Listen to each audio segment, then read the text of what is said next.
Australians are sick of the benefits of our natural resources and critical infrastructure being siphoned off to foreign multinational companies.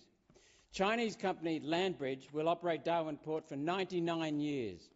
Make no mistake, that means it's under Chinese Communist Party control.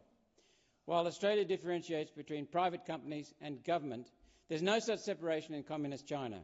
Every company is a direct arm of the ruling Communist Party and serves its purposes.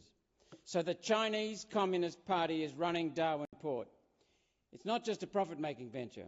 It's Australia's most strategic major northern port. Darwin in general is crucial for our Defence Forces deployment. It's crucial for securing our borders and for millions of square kilometres of Northern Ocean. The security implications of having a potential foreign adversary decide how the Darwin Port is developed and used over the next 99 years are obvious.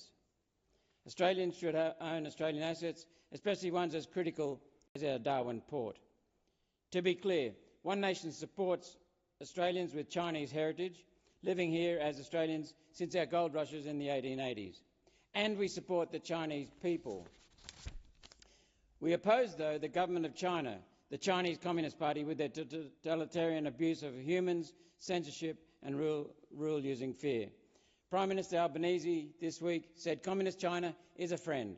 Let's see what our friend says about Australia. During our diplomatic freeze for asking where COVID came from, a Chinese government official said, quote, "Why should China care about Australia? And phone calls would be meaningless," he said. In 2020, Communist China issued 14 demands of Australia, criticising us for not censoring the press and for having honest conversations about China's activities. They've illegally waged trade war on Australian lobsters, beef and barley, trying to coerce Australia because we dared to ask, where did COVID really come from? This year, Communist China's Navy circumnavigated Australia, conducting unannounced live-fire exercises, diverting aircraft flights.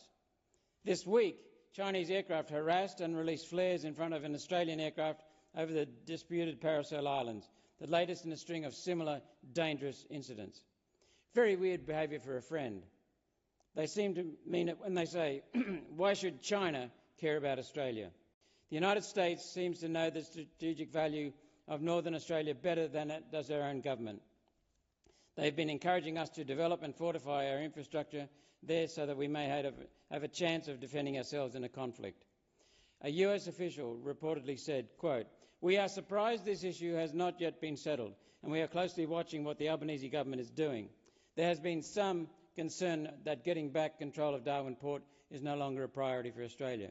End of quote. It's hard to disagree. Before the election, we heard again and again and again, as early as February this year, a big decision was right around the corner.